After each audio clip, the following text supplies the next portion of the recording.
State of the ইউনিয়নের ভাষণে Trump কি মিথ্যা বলেছেন?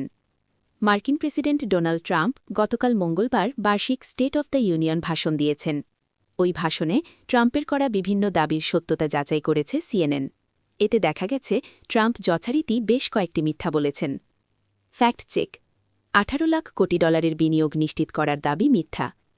ডোনাল্ড ট্রাম্প দাবি করেছেন তিনি প্রেসিডেন্ট হিসেবে দ্বিতীয় মেয়াদে দায়িত্ব নেওয়ার পর গত 12 মাসে বিভিন্ন দেশ থেকে যুক্তরাষ্ট্রে 18 লাখ কোটি ডলারের বিনিয়োগ নিশ্চিত করেছেন।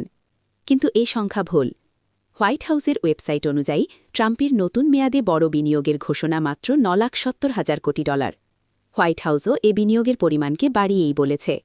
সিএনএনের অক্টোবরের এক পর্যালোচনায় দেখা গেছে হোয়াইট হাউস এখানে অস্পষ্ট বিনিয়োগ প্রতিশ্রুতি, দ্বিপক্ষীয় বাণিজ্য বা অর্থনৈতিক আদান প্রদানকেও বিনিয়োগের সঙ্গে মিলিয়ে গণনা করেছে। প্রেসিডেন্ট ডোনাল্ড ট্রাম্প বলেছেন যুক্তরাষ্ট্রের অধিকাংশ অঙ্গরাজ্যে জ্বালানি মূল্যের দাম গ্যালন প্রতি $2.30 নিচে। কিছু জায়গায় দাম গ্যালন প্রতি $1.99 পর্যন্ত নেমেছে। কিন্তু বাস্তবতা ভিন্ন। আমেরিকান অটোমোবাইল অ্যাসোসিয়েশনের তথ্য অনুযায়ী গতকাল কোনো অঙ্গরাজ্যে গড় জ্বালানি মূল্যের দাম $2.36 নিচে ছিল না। কেবল দুটি অঙ্গরাজ্যে গড় দাম $2.50 নিচে ছিল। যদিও কিছু জ্বালানি স্টেশন বিশেষ ছাড়ে $2 নিচে গ্যাস বিক্রি করছে, তবে সেগুলোর সংখ্যা খুবই কম। গ্যাস বাড়ির পেট্রোলিয়াম বিশ্লেষক প্যাট্রিক ডি হ্যান বলেছেন দেশের প্রায় 1,50,000 স্টেশনের মধ্যে মাত্র 4টি স্টেশন $2 কম দরে জ্বালানি তেল বিক্রি করছে। অর্থাৎ $2 কম দামে জ্বালানি বিক্রি করা স্টেশনের হার মাত্র 0.00003%। ফ্যাক্ট চেক: দায়িত্ব নেওয়ার সময় দেশের রেকর্ড মূল্যস্ফীতি চলার মিথ্যা দাবি ট্রাম্পের। প্রেসিডেন্ট ডোনাল্ড ট্রাম্প বলেছেন তিনি যখন গত বছর কংগ্রেসে ভাষণ দেন তখন দেশে রেকর্ড মূল্যস্ফীতি চলছিল। তিনি আরও বলেছেন তার পূর্বসূরি জো বাইডেন ও কংগ্রেসের সহযোগীরা দেশকে সবচেয়ে বড় ধরনের মূল্যস্ফীতির দিকে ঠেলে দিয়েছিলেন। কিন্তু ট্রাম্পের এই দাবি ভুল।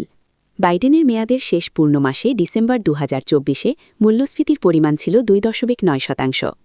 আর ট্রাম্প দায়িত্ব নেওয়ার সময় 2025-এর জানুয়ারিতে মূল্যস্ফীতি ছিল 3%। সর্বশেষ 2026 সালের জানুয়ারিতে মূল্যস্ফীতির পরিমাণ হয় 2.4%। 2022 সালের জুনে যুক্তরাষ্ট্রের মুদ্রাস্ফীতি 40 বছরের মধ্যে সর্বোচ্চ 9.1% পৌঁছালেও তা 1920 সালের সর্বোচ্চ 23.7% রেকর্ড থেকে অনেক কম। বাইডেনের মেয়াদের শেষ 2.5 বছরের মধ্যে মূল্যস্ফীতি দ্রুত কমে গিয়েছিল। ফ্যাক্ট চেক: ট্রাম্পের অর্থনীতিতে গতি ফেরানোর দাবি ভিত্তিহীন। প্রেসিডেন্ট ডোনাল্ড ট্রাম্প বলেছেন বাইডেন প্রশাসন বিদায় নেওয়ার সময় তার জন্য স্থবির অর্থনীতি রেখে গিয়েছিল। এখন এটি গতি ফিরে পেয়েছে। কিন্তু এই দাবি ভিত্তিহীন। 2025 সালের জানুয়ারি থেকে ট্রাম্পের মেয়াদে অর্থনৈতিক বৃদ্ধির হার 2.2%, যা বাইডেনের সময়কার যে কোনো বছরের তুলনায় কম।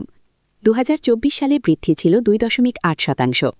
প্রেসিডেন্ট ডোনাল্ড ট্রাম্প বলেছেন তিনি গত গ্রীষ্মে আভ্যন্তরীণ নীতি বিষয়ক যে বিলে স্বাক্ষর করে সেটিকে আইনে পরিণত করেছেন সেখানে যুক্তরাষ্ট্রের ইতিহাসে সবচেয়ে বড় কর ছাড়ের কথা বলা আছে।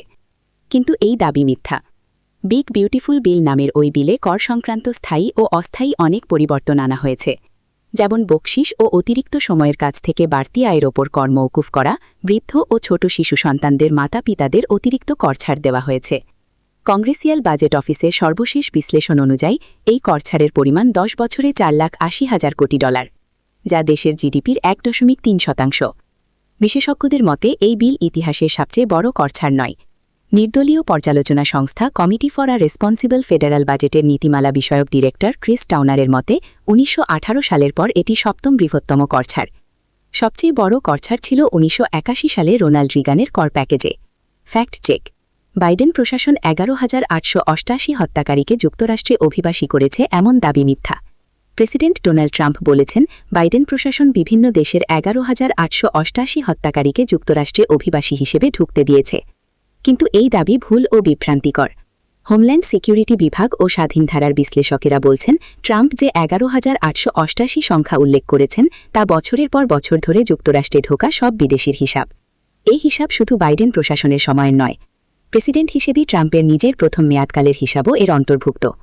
এসব ব্যক্তির অনেককেই যুক্তরাষ্ট্রে কোনো না কোনোভাবে হত্যার ঘটনায় দোষী সাব্যস্ত করা হয়েছে। বর্তমানে তারা যুক্তরাষ্ট্রেই আছেন এবং অভিবাসন ও শুল্ক প্রয়োগকারী বাহিনীর ICE-এর নন ডিটেইনড ডকেটে তালিকাভুক্ত। বর্তমানে কারা ভোগ করছেন এমন অভিবাসীদের এই তালিকায় রাখা হয়। ট্রাম্পের দাবি শুনে মনে হচ্ছিল ওই অপরাধীরা মুক্তভাবে দেশে ঘোরাফেরা করছেন, যা সঠিক নয়।